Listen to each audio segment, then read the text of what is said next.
Vamos a hablar hoy acerca de la cetoacidosis diabética. Sabemos que las crisis hiperglicémicas incluyen la cetoacidosis diabética y el estado hiperosmolar.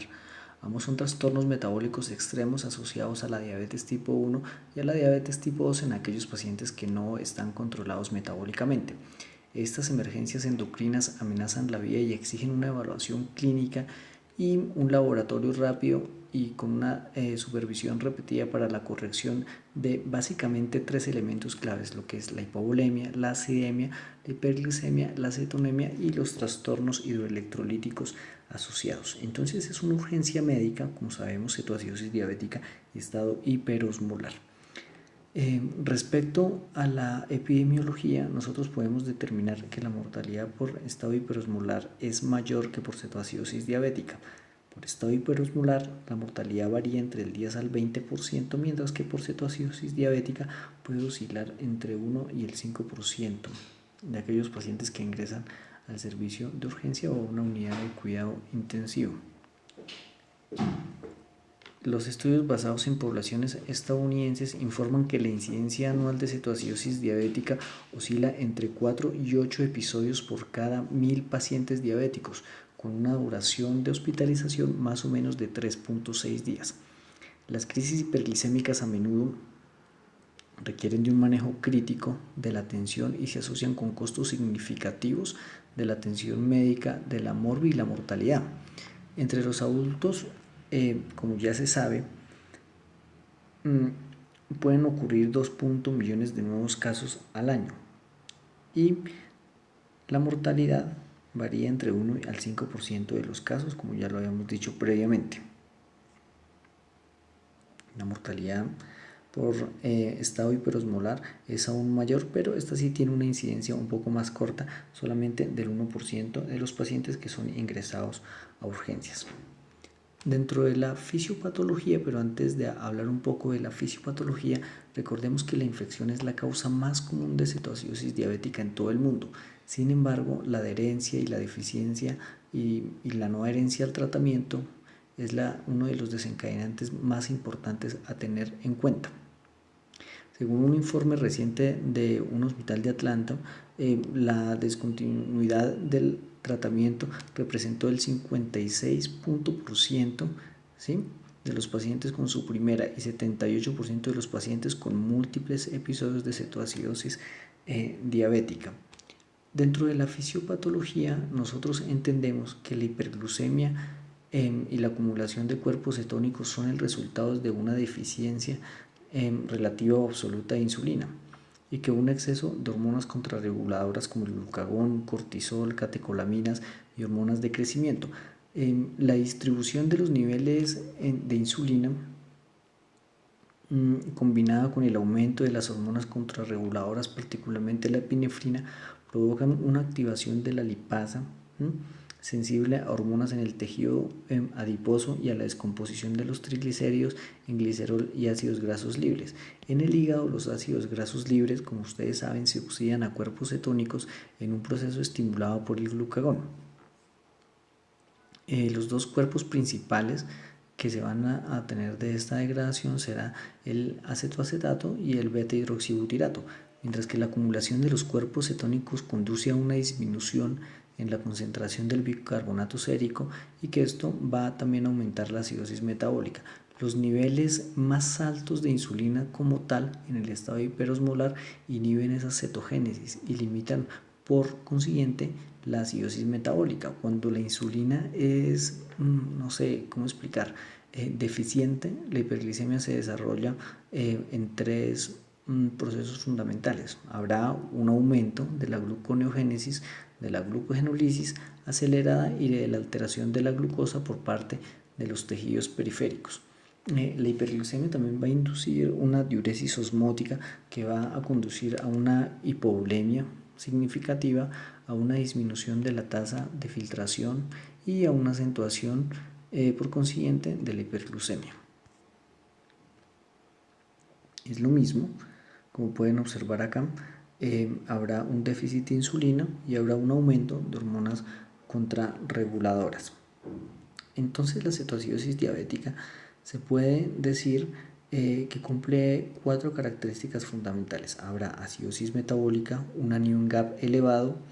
Clínicamente se puede manifestar como náuseas, vómitos y deshidratación a un punto tal que inclusive puede comprometer entre el 10 y 15% del peso corporal.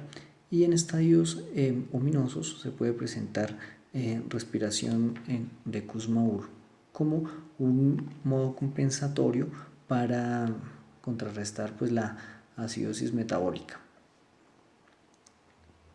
Dentro de los principales desencadenantes, pues la lista es muy larga, ¿sí? La neumonía, la infección del tracto urinario, la no adherencia al tratamiento, estadios importantes de shock, los incidentes cardiovasculares, el infarto agudo de miocardio, el ACV, apendicitis, pancreatitis, trauma, embarazo, consumo de sustancias, abuso de sustancias como alcohol, cocaína, medicamentos, todos bajo la base de un paciente previamente diabético, e incluso algunos de los pacientes que se presentan al servicio de urgencias debutan con el diagnóstico de cetoacidosis diabética y con el diagnóstico de diabetes. La presentación clínica de esta etiología, ¿sí? Los pacientes pueden debutar con deshidratación, vómito, dolor abdominal, trastorno de la conciencia, taquipnea, polidipsia, polifagia y poliuria, ¿vale? Y respecto al diagnóstico, tenemos que saber que el direccionamiento diagnóstico irá de la mano siempre de una buena historia clínica, que en la mayoría de los casos, de acuerdo al compromiso del estado de conciencia, será de utilidad la información brindada por los familiares. Las ayudas, ¿sí?, para clínicas estarán acorde con la sospecha clínica y los factores de riesgo identificados en la causa potencial.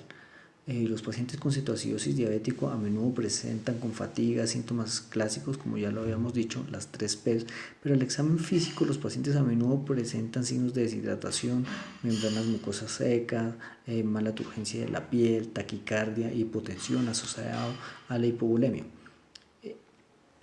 Como se puede observar en esto, los resultados paraclínicos se identificarán la triada de hiperglucemia, cetonemia y acidosis metabólica.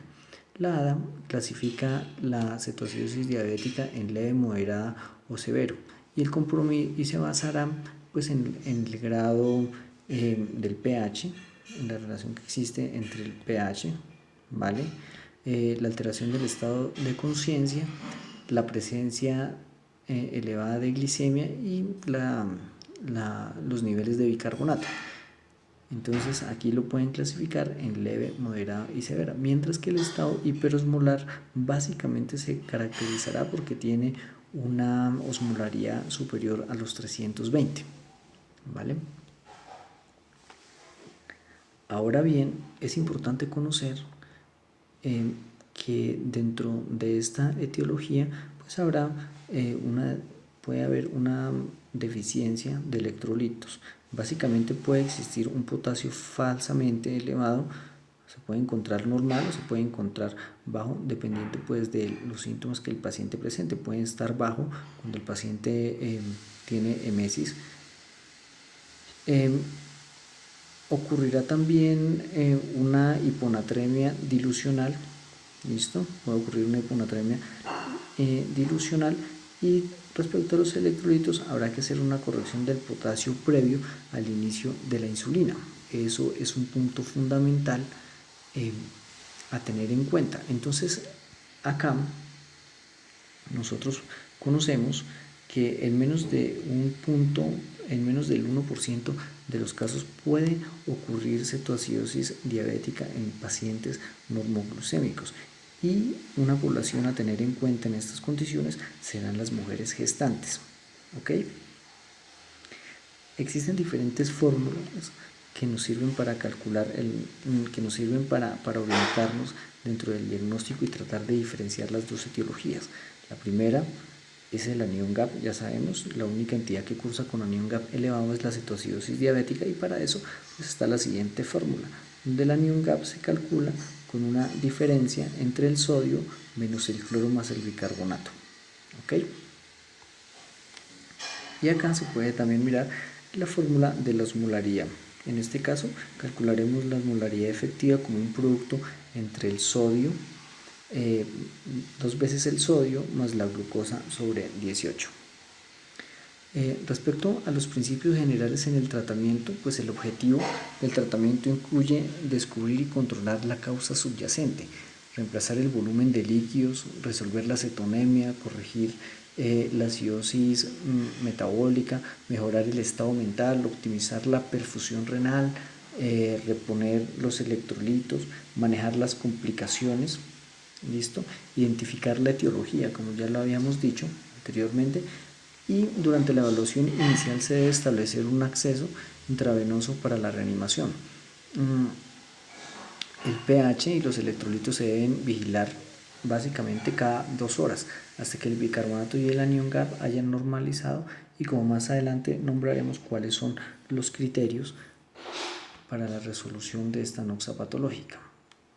Entonces la hidratación es el primer paso en la reanimación. En la práctica diaria, se tiende a evitar las soluciones cloradas que en el contexto podrían perpetuar la acidosis metabólica y la hiperclolemia. Sin embargo, las guías de práctica clínica en sus protocolos de manejo indican utilización de cloruro de sodio. Sin embargo, se recomienda el lactato de Ringer para evitar estas dos complicaciones. Sin embargo, lo haremos en base a estos criterios y a estas guías de práctica clínica. Un objetivo también de la hidratación es mejorar la perfusión tisular, como ya lo habíamos dicho, mejorar la perfusión renal y mejorar la presión de perfusión tisular. Para llegar a ese manejo, como ya lo habíamos dicho, se debe infundir por vía intravenosa los líquidos a una velocidad de 15 a 20 mililitros kilogramo hora y comenzar inmediatamente evaluando en la primera hora. La reanimación con líquidos más allá de bolos iniciales depende de la hemodinamia, hallazgos al examen hidroelectrolítico, el estado de hipovolemia del paciente y si el nivel sérico de sodio corregido revela hipernatremia a un nivel normal de sodio. Las pautas en este curso, de acuerdo a las indicaciones de la ADA, se basarán en solución al medio. Respecto al manejo del potasio, la depresión corporal total de potasio causada por la emesis, la redistribución secundaria de la deshidratación y la terapia con insulina requieren una evaluación y un restablecimiento del potasio. El potasio debe controlarse cada 2 horas durante la primera crisis, durante la crisis de hiperglicemia. En un estudio retrospectivo donde se tomaron 29 pacientes con cetoacidosis diabética, el 82% presentó hipercalemia a niveles de potasio y el 63% en un estudio alterno presentó hipocalemia durante el curso del tratamiento. Es así que cuando existe una fuente de sospecha clínica de hipocalemia, puede ser necesario retrasar el tratamiento con insulina hasta que se haya regresado a los valores normales. Es así que en esta gráfica nosotros podemos observar que cuando existe un potasio sérico por encima de 5.3 no habrá que iniciar una suplencia. Mientras que si el potasio está entre 4 y 5.3 habrá que adicionar 10 miliequivalentes litros.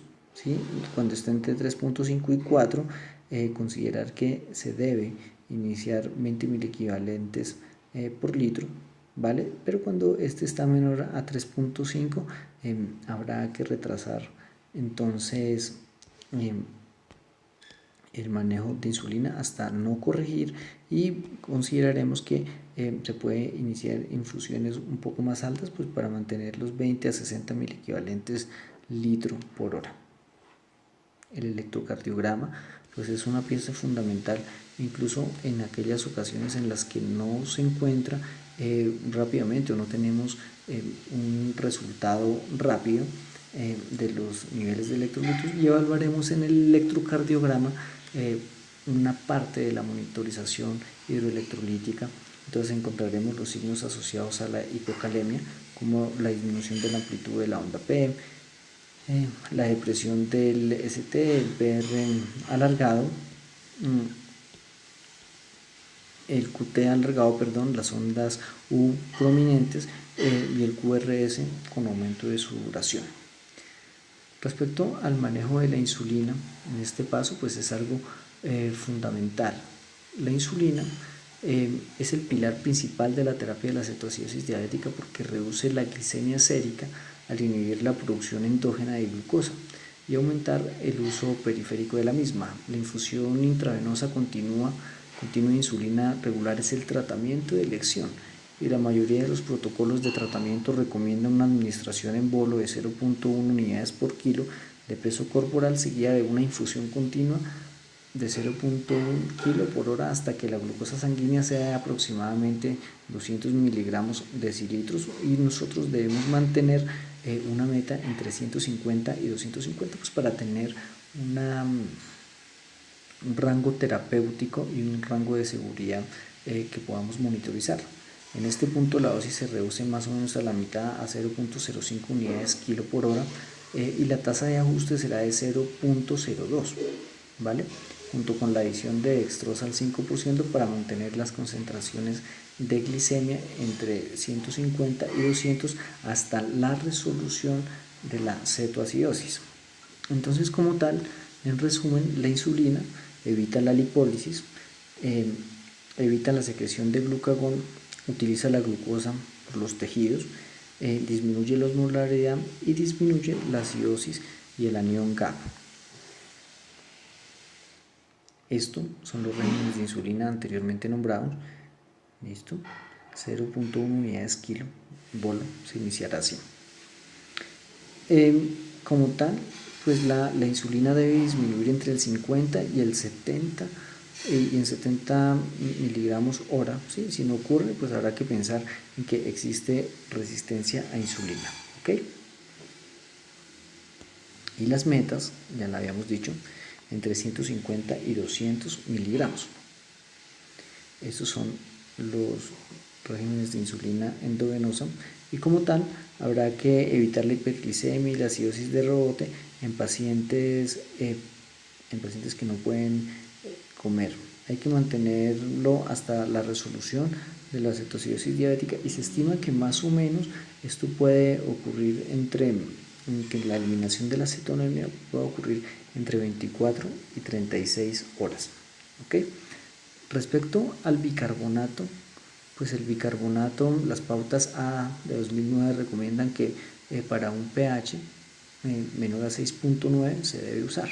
En un estudio donde se revisó 44 artículos, ¿sí?, sobre la administración de bicarbonato, concluyó que la administración de bicarbonato en un pH arterial mayor a 6.85 puede empeorar la hipocalemia y retrasar la disminución y la depuración del lactato sanguíneo y de la cetonemia, aumentar el riesgo de edema cerebral en niños y no proporcionar beneficios sostenidos, razón por la cual el pH, el uso de bicarbonato está indicado en pacientes con pH menor a 6.9. Respecto a los criterios de resolución, pues digamos que hay que tener dos cosas muy claras. La glucometría se comporta como un factor limitante para la resolución de las crisis hiperglucémicas, pues la mayoría de los clínicos asumen que una glicemia en metas habla de una resolución de la anoxia patológica, cuando el principal ítem a resolver es la acidosis metabólica para establecer posteriormente la vía oral y el paso a insulina basal. O sea que la resolución de la cetoacidosis diabética se define cuando los niveles de glucosa son inferiores, ¿listo?, cuando los niveles de glucosa son inferiores a 250 miligramos, cuando el pH es superior a 7.3 y cuando hay una separación aniónica normal y el bicarbonato sérico está en 18 mil equivalentes o mayor. No se recomienda como tal el cese repentino de la insulina, pues puede dar como resultado una hiperglicemia de rebote, una cetogénesis y una acidosis metabólica recurrente. Para dar de alta a estos pacientes habrá que determinar cuál es el paso a insulina basal y se sabe que el éxito de la terapia finalizará cuando existe una adecuada escogencia de los pacientes hacia el esquema basal, el cual se debe hacer progresivo y sistemático. Se debe considerar el inicio temprano, más o menos entre 3 y 4 horas antes de la interrupción del goteo de insulina, cuando se usan análogos basales de insulina. En este caso, ustedes recuerdan, glargina de Termir-Deglued. Digamos que hay un ensayo controlado aleatorizado donde evalúa el efecto de la administración conjunta de insulina endovenosa con glargina subcutánea poco después del inicio del tratamiento de cetoacidosis diabética. Y en comparación con la insulina endovenosa sola, 110 pacientes que recibieron glargina tenían una tendencia hacia un tiempo más corto para la resolución de la cetoacidosis diabética, basado en el cierre de la brecha aniónica y una menor duración de la estancia hospitalaria. Sin embargo, estas diferencias no fueron estadísticamente significativas. Entonces, una vez pues, ya abordado todos los temas de la cetoacidosis diabética, pues podemos dar conclusión a esta presentación. Gracias.